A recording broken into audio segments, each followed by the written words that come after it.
Hello la team, j'espère que vous allez bien. On se retrouve aujourd'hui pour une nouvelle recette.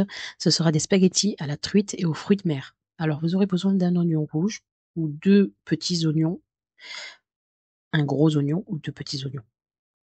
Dans une casserole, vous allez mettre un petit peu d'huile d'olive ou de l'huile de votre choix. Et là, vous allez faire revenir vos petits oignons.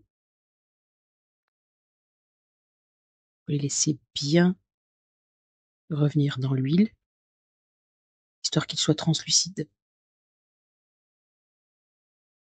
Et ensuite, vous allez rajouter un petit peu de sel, un petit peu d'ail en poudre ou de l'ail cru, de la persillade. Bon, là, je vais pas montrer, mais j'ai mis de la persillade.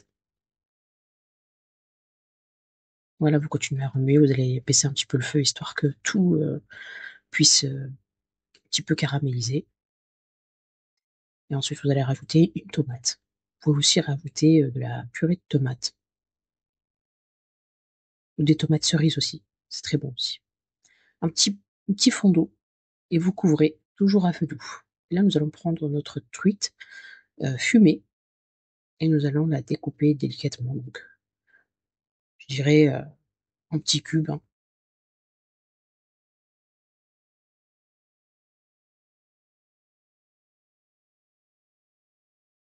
Ensuite, on rajoutera nos fruits de mer. Alors moi, je mets les fruits de mer directement congelés. Mais vous pouvez aussi, si vous n'avez pas envie de mettre de fruits de mer, vous pouvez mettre juste des crevettes ou seulement des moules. C'est comme vous voulez. Sachez que si vous n'avez pas de fruits de mer, vous pouvez aussi faire uniquement avec la truite ou du saumon fumé. Alors on rajoute, comme vous venez de voir, le saumon, la truite fumée, pardon. On mélange un petit peu, puis vous laissez un petit peu mijoter à feu doux.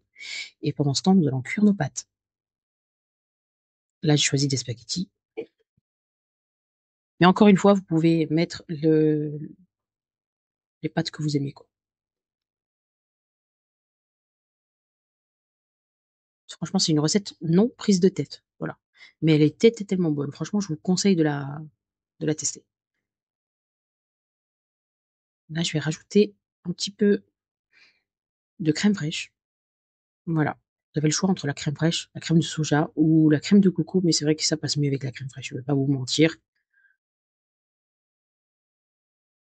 Donc là, j'ai mis à peu près 3 cuillères et demie de crème fraîche.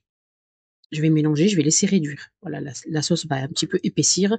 C'est ce qui va permettre justement d'avoir un petit peu cette garniture un peu onctueuse.